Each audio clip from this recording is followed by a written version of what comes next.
Will the combined efforts of Peter Parker and Ben Reilly be enough to take down the evil Beyond Corporation once and for all? Well, let's hop into the pages of Amazing Spider-Man issue number 91 and find out together, shall we? So then, picking up more or less directly from where the last issue left off, the two newly united Spider-Men make their way to Beyond's Staten Island facility, a labyrinthian hall of horrors where Beyond was working on its brand new supervillain initiatives, though granted they don't seem to have been having much success recently, as the place predominantly seems to be filled with weird multiversal creatures like living snowmen and chicken boxers. I like that Ben and Peter don't even bat an eye at any of this weirdness. They've both lived such weird super lives for so long, none of this even registers anymore. That's not to say that it isn't an uphill battle. Ben is still dealing with all the memories that Maxine Danger and Beyond stole from him, while Peter still deals with his physical limitations after coming out of a coma not all that long ago. The Spider-Men don't exactly know what they're after here in the Staten Island facility, they just know they need to shut it down. Maxine Danger is ready to dispatch as many wet work teams as she needs to protect her interest here in the Staten Island facility, and hey, some of those agents turn out to be none other than Misty Knight and Colleen Wing, the Daughters of the Dragon. You'll remember that they were actually Ben's support team when all of this started, and unlike Ben and Peter, who had to solve the mystery of why Beyond was evil, Colleen and Misty always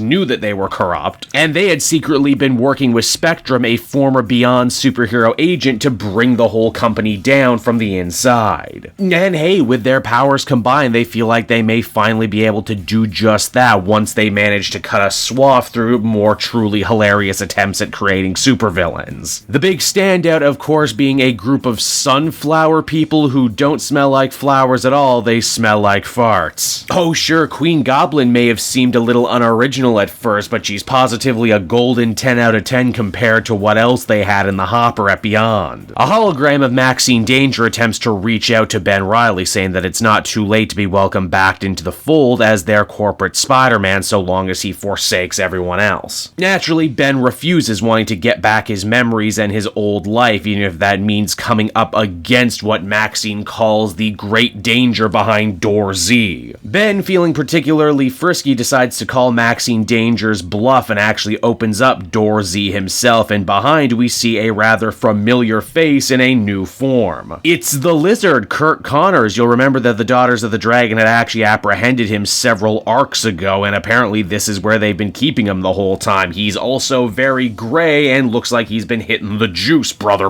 And believe it or not, it's on that note right there the comic comes to a close. And so that was Amazing Spider-Man issue number 91, everybody, and ultimately I thought it was fine. Kelly Thompson offers up a much more comedy-focused, much more laid-back and fancy-free little story beginning her newest 2-issue arc, which is all well and good. I just didn't feel like we needed a breather. In fact, after that last issue, it seemed like the series was really starting to pick up momentum and about to kick to the big finale, but no, apparently we still got time for stories like this that aren't exactly life and death. Which again is fine. I like the idea that they're trying to use every part of the Beyond Corporation, and they have a history with multiversal stuff, so having the Spider-Man fight a bunch of weird characters is a storyline that basically writes itself. It's just, one that I didn't enjoy as much as the one that preceded it. Ultimately, I'd only really give this one a 7 out of 10. There's nothing particularly wrong with it, but it didn't get me uber excited either, which is a shame.